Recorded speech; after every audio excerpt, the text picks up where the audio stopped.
So I'm here with Clay talking about his book, 100 Feats of Xander Mays. So Clay, for people who haven't read it, what's it all about?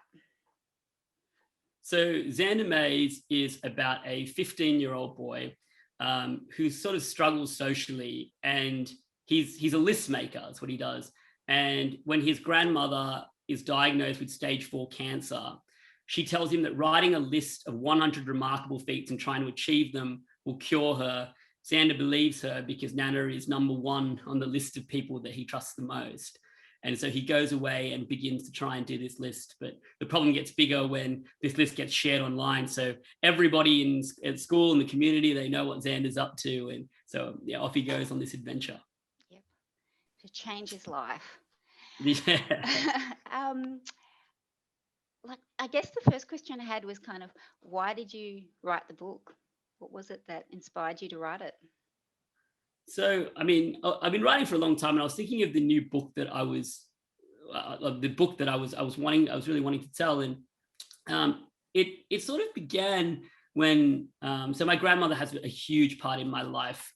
She was sort of the one who's really kind of raised us when my parents were working full time and everything. She sort of lived at home with us. She picked us up from school. She cooked us our meals and everything. And so I'm very close with my Nana even still now. She's 96 years old. And so for her 90th birthday, my partner Hannah and I, we decided to take her to Europe for the first time ever. And it was our first time in Europe as well. So we kind of just thought, you know what, let's just go and have an adventure and just kind of see what happens. And at the time, like even my parents and stuff were kind of like, are you sure about this? And we're like, yeah, we'll just see what happens. And so we took her overseas for the first time. And even when we arrived in London after this very, really long transit. And we said to Nan, okay, we're going to take you now to Buckingham Palace.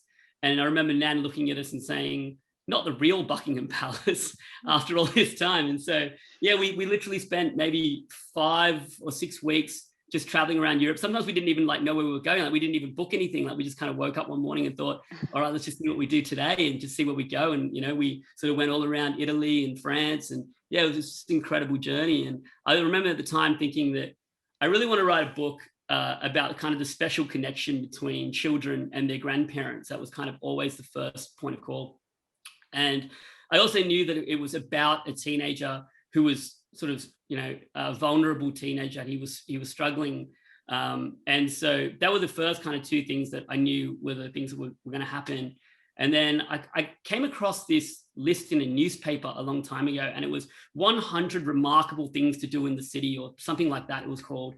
And I remember reading through this list, and it was just little things like, go to see the stars at the observatory or watch a sunset. And I remember thinking, oh, that's a really beautiful kind of a list. And I'm someone who always lists things. I list everything. And my partner said to me, why do you always have to list everything? Like top 5 bands of the 90s or, top 5 movies from, the 2000s. And so that idea kind of started, and I just started sort of putting those things together, that he was a list maker and he was doing this for his grandmother, and a few other things sort of happened, but it just sort of all came together in one go. And then I just sort of started writing, and away we went. Wow. So how many lists do you think you have? Oh, I don't know. Like, I think there's too many to list. That's the thing.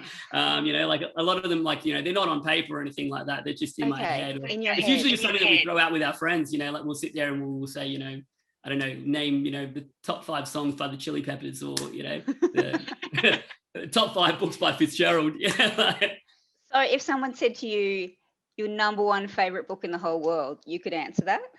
Oh, The Great Gatsby, without question. It's always has been since the first time I read it. Yeah, I buy it in every cover I've ever seen. Yeah. That's incredible, given that you do own a bookshop, because whenever... I even have lines tattooed on me.